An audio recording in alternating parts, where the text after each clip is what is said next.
სამეთა მამისათა, დადისათა და სულისა წმინდისათა. მოგესალმებით. ჩვენ ვაგზავნებთ საუბრებს ეკლესიის სამართლის საკითხებზე და ადგილობრივების დადგენილების განხილვის შემდეგ ჩვენ ხა შევეხებით მეორე მსოფლიო კრების რამდენიმე კანონს, რომელიც ჩატარდა კონსტანტინოპოლში, ამ დროს უკვე დედაქალაქი ახალი რომი აშენებულია და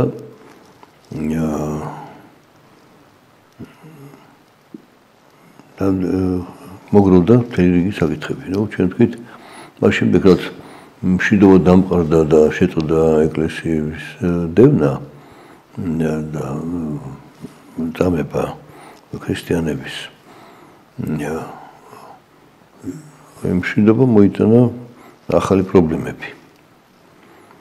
და ეს ჩვენ პირველ მსოფლიო კრებაზე თუ იყო განხილული მაშინ გავრცელებული ძალებლობა არიოზის მიერ შემოტანილი ეკლესიის თიახში. ეხლა სხვადასხვა მოდიფიკაციები მოგროვდა ამ ძალებლობის. შეიქმნა როგორც ხდება წინააღმდეგობის სული, გაყოფის სული, უთედაპირისპირ სული, დამფარდაუნების სული და თესავს გაყოფას ადამიანებს შორის და საზოგადოებაში. ამიტომ კრებამ დაადგინა ესეთი რამ, რომ მოგულებელყოთ ბითვინის ნიკეაში შეკრებილ 78 მამათა სარწმუნოებას, ანუ პირველ მსოფლიო კრების კანონს. არამედ იყოს იგი თავისი სახით და შეჩვენებულ იქნეს ყველა ძალებლობა. ენომიანოსთა ალიანელთა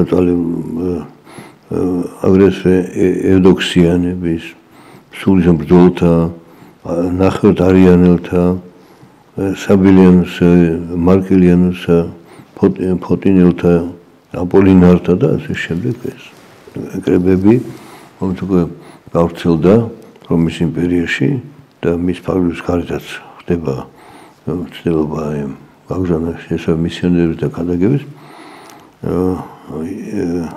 კრებამ მიიღო დადგენილი რომ ეს ჩამონათვალია ერისებისა შეჩენებული იყოს და მიუღებელი ეს როგორც გარდასვლა იმ პირველი ერთიანი ეკლესიის ძალამოძღვრებისა, რომელიც უფლისგან და უცხლისგან მიიღო ეკლესიამ. შემდეგი კანონისთან თანახმად იყავთ იურისდიქციულ საკითხებს ეხება. ანუ უკვე რომის იმპერიის ფარგლებში განაწილებულია ეპარქიები და საზღვრები და ადგილობრივი ეკლესიების ტერიტორიები. და ამასთან დაკავშირებით კრებამ იმსჯელა რომ ეკლესიის კეთილად განგების და მშვიდობის ეს არც ერთ ეპისკოპოსს არ აქვს უფლება გასცეს თავისი ეკლესიის საზღვრებს და შეიწეს სხვა ეკლესიის საზღვრებში, რათა არ მოახდინოს ეკლესიების აღრევა. და უჩას არ იყო დაკონკრეტებული საზღვრები ადგილობრივი ეკლესიების და საჭირო გახდა ამის გასასწორება. იყო პრეტენზიები, როგორც ჩანს, მოსაზღვრე ეპარქიებში შეჭრას ჰქონდა ადგილი. ამიტომ კრებამ განიხილეს საკითხი, რომ მშვიდობა დამყარდეს და დაპირისპირ ეპისკოპოსის არ იყოს. და რომ ამ კანონთან თანახმად ალექსანდრიის ეპისკოპოსი უნდა განაგრძოს მხოლოდ ეგვიპტის ეკლესიებს. აღმოსავლეთის ეპისკოპოსი უნდა განაგრძოს მხოლოდ აღმოსავლეთის ეკლესიებს. დაცული იყოს ნიკეის კანონებით დაწესებული პატივი ანტიოქიის ეკლესიისა, ეს აღმოსავლეთ ეკლესიის მიმართებაში. ასიის სოფლების ეპისკოპოსი უნდა განაგრძოს მხოლოდ აზიის ეკლესიებს. პონტოელი ეპისკოპოსი მართლია მხოლოდ პონტოს ეკლესიებს. ხოლო თაკის ეპისკოპოსი მხოლოდ თაკის ეკლესიებს. აი ეს პროვინციები ზოგი გეოგრაფიული, ადმინისტრაციული, ზოგი ეთნიკური ნიშნით არის გატარებული საზღვრები და დღეს ასე არის მსხვილი იურისდიქციები, ადგილობრივი ავტოკეფალური ეკლესიების საზღვრებია არის თორ საქართველოს ეკლესიის თავის საზღვრები აქვს, კონსტანტინოპოლის თავის საზღვრები, ალექსანდრიას, ანტიოქიას და იერუსალიმს და რუსეთის ეკლესიას იქნება ამერიკის ხოლო სხვა ქვეყნებში, სადაც არ არის ესეთი ავტოკეფალური ეკლესია, შეუძლიათ რომ ავტოკეფალურ ეკლესიებმა თავისი მისიები იქ გაგზავნოს თუ დიასპორა შესაბამისი ეთნიკური ჯგუფის არის. მაგალითად საქართველოს ეკლესიის ექვემდებარება ტაძრები გერმანიაში, ავსტრიაში, იტალიაში, საფრანგეთში, ჰოლანდიაში, ბელგიაში, ამერიკაში და ასევე აქვს სერბეთს აქვს, რუსეთს აქვს და ბულგარეთის ეკლესიას, რუმინეთის ეკლესიას, სერბეთის ეკლესიას აქვს თავისი სამრევლოები სხვადასხვა ქვეყანაში. თუმცა ასევე ემორჩილებენ თავისი ადგილობრივი ეკლესიის პატრიარქს უშუალოდ. რომ ეს კანონი დღესაც დალაშია და თუ საჭირო რომ შეჯავიდეს მოსალოცად აქ იერუსალიმის საპატრიარქოს ტერიტორიაზე საქართველოსთან ხდება შეთანხმება იერუსალიმის საპატრიარქოსთან და ასე სხვა ადგილობრივი ეკლესიის ტერიტორიაზე თუ შედის მოძღვარი მრევლთან ერთად ხდის რომ აღასრულოს უნდა მოხდეს შეთანხმება ყოველთვის. წერილობით არის ეს დადასტურება რომ ნამდვილად ღვთელია, ეპისკოპოსია და უფლებამოსილია რომ ჩაატაროს თუ რას ქვია იმ იურისდიქციაში მას ნება მიეცემა ადგილობრივი ეკლესიის მამთავრისგან. ასევე მნიშვნელოვანი კიდე სხვა საკითხი რომ ერთი შემთხვევა განხილული იყო ვინმე მაქსიმე კინიკიელი და მის მიერ კონსტანტინოპოლში ჩადენილი უწესრობის შესახებ. ეკრება ამბობს რომ მაქსიმე არც ყოფილა ეპისკოპოსი და არც არის, ხოლო მის მიერ ხელდასხმული ართლებიან სამდელოებად, ანუ კლერიკოსებად. ოღონდ მის მიერ ქნუნი უქმია და დაუმტკიცებელი. იგი ეს მაქსიმე კინიკიელი აცხადებს თავის ეპისკოპოსად, ანუ თვით გამოცხადებული თვით მარქვია. სამწუხაროდ დღესაც არის შემთხვევები, მაგალითად ამერიკაში არის ესეთი არც ვიცით ეკლესია ალბათ არ შეიძლება იცოდეს, მაგრამ სამრევლო არის, რომლის მამთავრი ვინმე პანკრატიოსი. თვითდადგენილი მის მშობლის მიერ ნაყიდი მიწა, აშენებული ტაძარი და შესამოსელი ვინ აკურთხეს ეპისკოპოსად, ვინ მისცა მას უფლება სახურებისა მოუცნობია და ვინც არ იცის ეკლესიის კანონები და საზღვრები თავისი ადგილობრივი ეკლესიის შესაძლოა ის აღმოჩნდება ხოლმე შეცდომაში. რას ნიშნავს რომ ეს თვით გამოცხადებული ესეთი ეკლესიები არ განჩნიათ ის მადლი რომელიც ქრისტესგან მიეცა მოციქულებს და მოციქულებს მიერ თავის მოწაფეებს და ეს არის თავი საიდუმლოს აღსრულება პირველ ყოვლისა წმინდა ზიარების და კურთხევები რომ დასრულდება ღვთის კურთხევით ღვთის მადლით არის მოცემული ეკლესიას და ღვთის წინაშე იწირება ეს თვითმარქვევს ასრულებს ეს არის ადამიანური ძალისხმევით შესრულებული და ამ შემთხვევაში შეიძლება მან გაიმოს იგივე სიტყვები მაგრამ როგორც თვითმარქვისგან ის არ მიიღება როგორც არის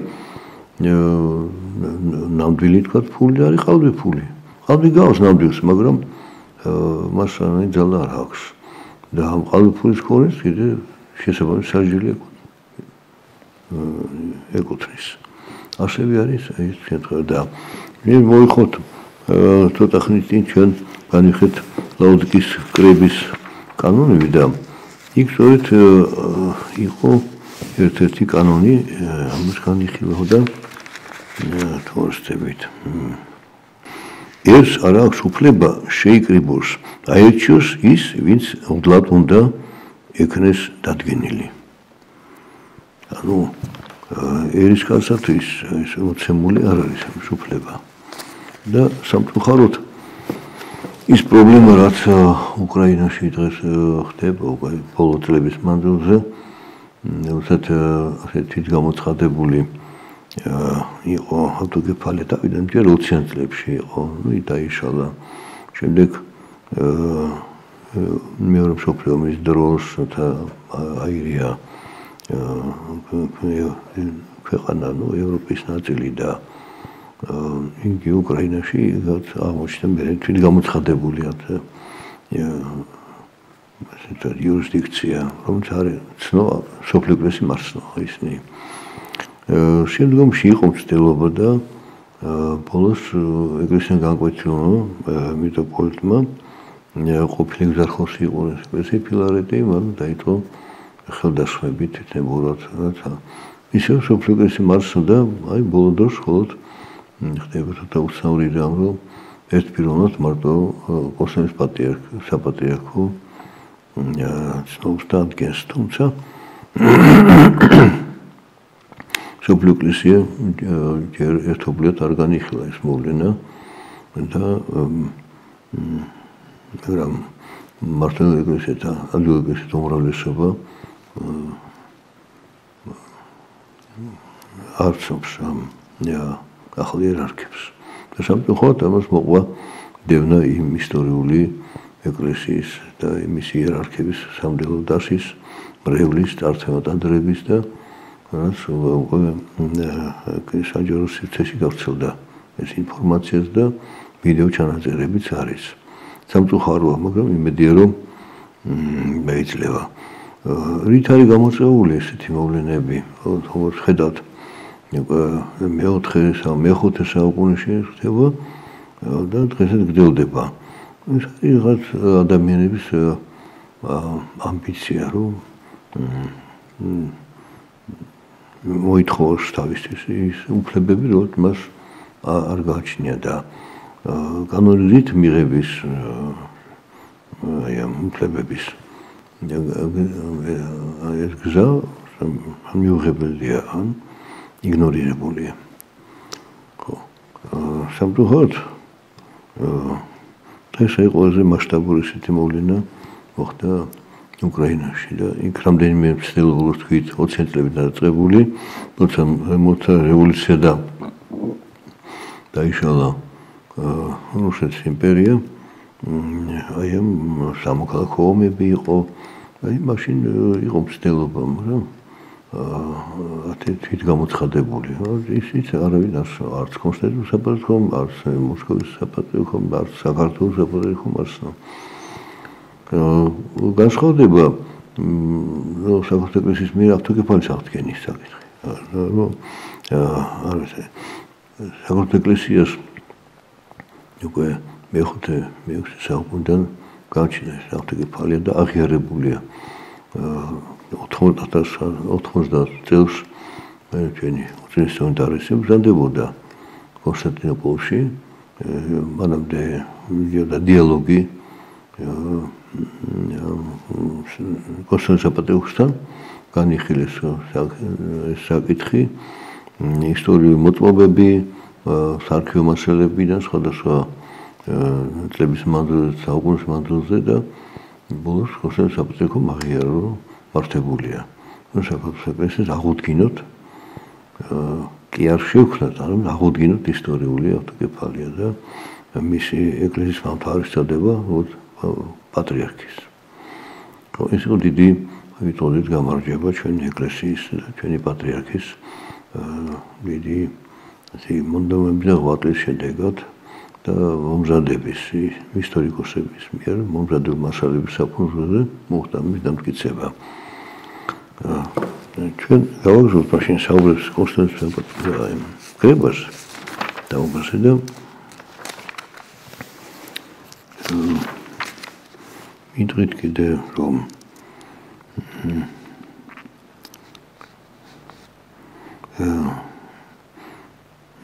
მიიღეთ ამ კრებაზე წერილი დასავლეთ ცარდიკის კრების ამბებისგან რომ ანტიოქიელთა რომელთა დამტკიცეს ნიკეის კრების სიმბოლო და აღიარეს მამის, ძის და სულიწმის ერთღთეებებს. ამ კანონის მიღება ადგილობრივ ეკლესიებში შეგვეცხედავთ ეს დასავლეთი და სარდიკის კრებამ და ასევე ანტიოქიის აღმოსავლეთ კრებამ, რომ ჯერ კიდევ იყო მიმდევრების ხელმძღვანელობების და ამიტომ საჭირო გახდა არა მარტო სოფლიო კრებას, არამედ ადგილობრივ ეკლესიებშიც იყო განხილული ეს საკითხები და აღიარებულია. შემდეგ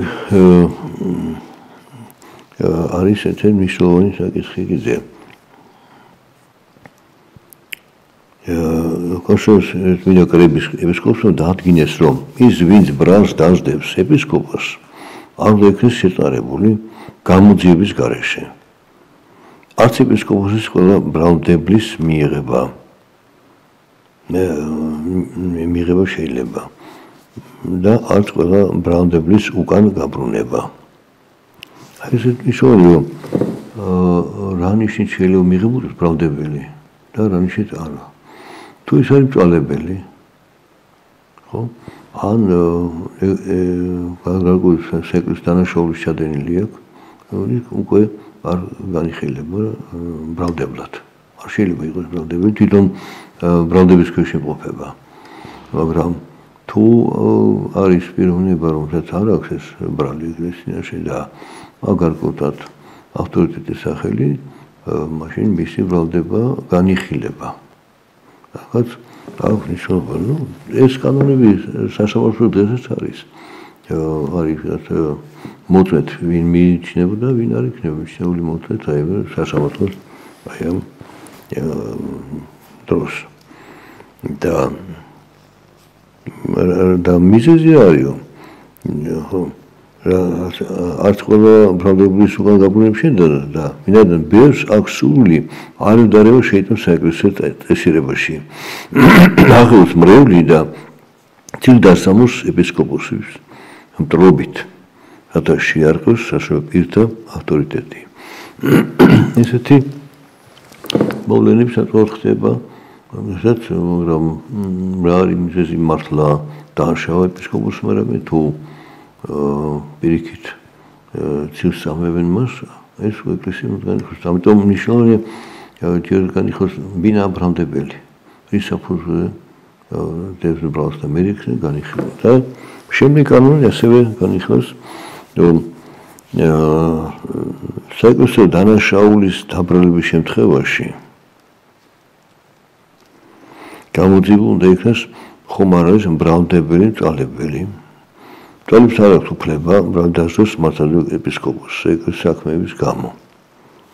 მისი ბრალდება არ იქნა მიღებული მწვალებს იმადგან ის მწვალებს უწოდებდა. და ეკლესიიდან გაძევებულს და შემდეგ ჩვენს მიერ შეჩვენებულ განკარგულ კლერიკოსებს. ბრალდებას არ მიღებენ აგრეთვე განხეთქილის მომწყობნი.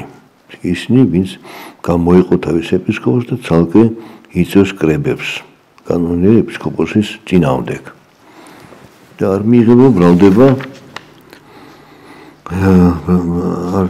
ბრალდებად არც ეკლესიისგან ბრალდებული, განკანონებული, გაძევებული და უზიაროებული და დასჯილი. სამბელო პირი იქნება იგი თუ საერო. არ მიიღება არც ის ბრალდებელი, რომელიც თვით არის ბრალდებული ვინმესგან, სანამ არ დამტკიცებს თავის უდანაშაულობას. აი ეს ნიშნავს, რომ უკვე მეოთხე საუკუნის შუა წლებში მეორე ნახევარში ახალი ესეთი პრობლემები ხდება ეკლესიაში. სანამ იყო დევნა, ცხადია, რომ იქ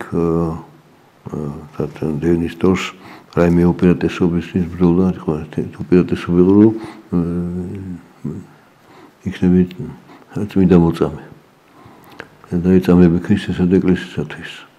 ერთადი პრივილეგია ჰქონდა ქრისტიანს და სხვა შემთხვევაში არ უღირდა, არ არის. და უმეტეს შეიძლება დამყარდა და შეწყდა დევნა ეკლესიისა და მეტიც გავრცელდა ეკლესია მთელ იმპერიის ფარგლებში, მის მოსაზღვრე ქვეყნებში. შესაძლოა უკვე გარკვეულ უპირატესობა შეიძინა სასულო პირმა და ამიტომ გაუჩინა მას დროებით ამ ცილისამრავლები და კიდევ ერთ რომ დობის ხოს ბრალი ედება კერძო საერო ან ფულად საქმეში ასე საჩივარი მიღებული უნდა იქნეს მიუხედავად იმისა თუ ვინ არის და რა სარწმუნოების ბრალდებელი ეპისკოპოსის სინდისით თავისუფალი უნდა იყოს და მომჩივანისაც მიეწყოს თავისი რაშვილისაც არ უნდა იყოს ანუ თუ არასაეკლესიო საკითხებს ეხება ბრალი მაშინ არ აქვს მნიშვნელობა ვინ არის ბრალდებელი თავის აღსარებლობით თუ ეთნიკური ნიშნით თუ ეხება ვთქვათ ჩვენ ადრე განვიხილეთ თუ იყო განვიხილება რომელსაც ეკლესია განიხილვა მეოხშეობა ერთ-ერთი შეიძლება კი სხვა ცოდა რომელიც არ საეკლესიო არამედ როგორც ერისკაცმა შესწოდა სამძულო პირმა თუ სასულო პირმა თუ ეპისკოპოსმა არ აქვს მნიშვნელობა ამ შემთხვევაში განიხილავთ თვითონ ფაქტი და ბრალდებლის ვინაობას არ აქვს მნიშვნელობა აი ასე გინდა კრებაზე ბევრი ეკლესიის მშვიდობით დასამყარეთ ეს კანონები ტალიბებს რომელთაც სურთ გახდნენ მართლმადებლნი ეკლესია შეიზარებს სხვადასხვა წესით აი ეს მნიშვნელოვანი რომ დამოკიდებაზე რომ რა სახის არის წვალებლობა რომელსაც აყვა ეს ადამიანი და იქა თავისი დიფერენცირება ხდება არის რომ არსებით საკითხებს მის გამო არის ეს წვალებლობა განკვეთილი ეკლესიიდან და არის რა დეტალები რომელსაც შესაძლებელია ამ დიალოგით და დამტკიცება სიმართლეს და წვალების რომელსაც სულთ გახდნენ მართლმადებლები ეკლესია შეიცავს სხვადასხვა წესით არიანელნი მაკედონიელნი საოტიანელნი ნავატიანელნი და მეთოთხმეტიანელნი და აპოლინარელნი შეიზარებიან წერილობითი მოწყობით და ამ მოწყობაში ანუ ქარტაში ისინი შეაჩვენებენ თავის შეხედულებებს და ყოველნაირ წვალებლობას შემდეგ მათ ხებენ მირონს შუბზე თვალებზე ცხირზე და პირსა და ურებზე და ეკლესია ხელახლა არ ნათლავს ნათლის სემით ისინი არ განსხვავდებიან მართლებლებისგან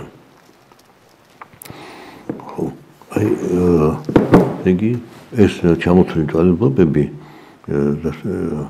შეიქმნა მერე ანუ შეიძლება იყო ერთიანი ეკლესია მოინათლა და მერე გადაიხარა მათთან წვალებლობაში გადავიდა ადამიანი მაშინ ხელმეორედ არ ინათლება ნათლობა იყო ერთი და ერთი ნათლობას აღიარებთ თუ სწორად შესულა ნათლის ხება შეგვიძლია და ისაც მან გაიზიარა წვალებლურაზები აი ეს უნდა უარყოს როგორც განვიხილეთ ახლა წერილობით დამტკიცოს ეს და ამის შემდეგ მომიხედავ დღეს არის წესი რა სამდელო დიდ კურთხევანში პირდაპირ მიცემული რომ თუ დაბადების ასევე იყო მონათლული ეკლესიაში და მართლმადებელი ნოდათ მაგრამ მე ან წარმართივი ცხოვრობდა ან შესწავლილ აღმოჩენილ სექტორში და შემდეგ შეინანა მიხდა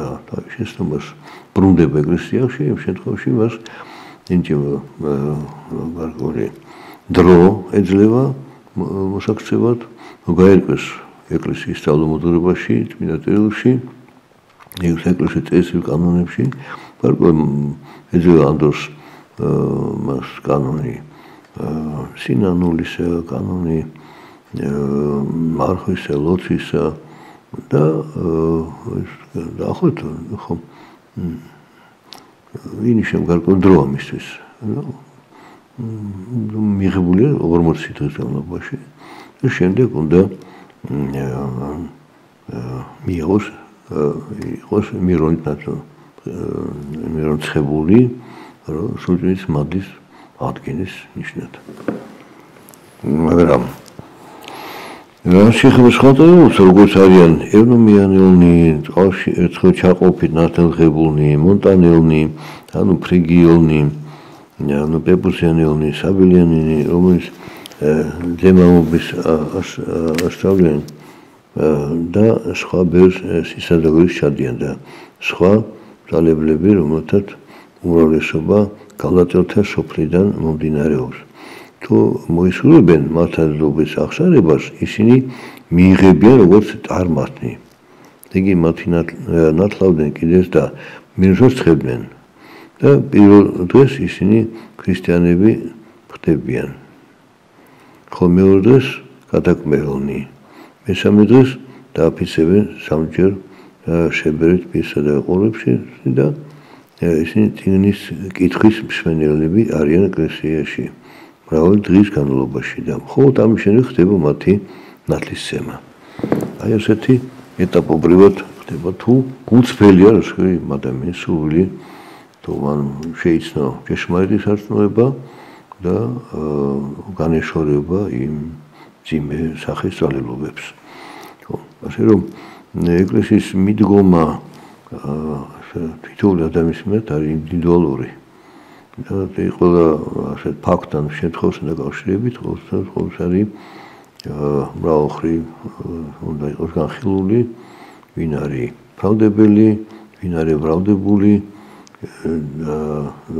ძალებლობა, რამდენი ძალებლებაშია და მე აღნიშნავ რომ ერთ-ერთი ესეთი თქვით ვინ წყალში ერთხელ ჭაყოფით არის ნათლიღებულნი. ისიც ამდიმე დროს და დღეს არიან ესეთი სექტები, სადაც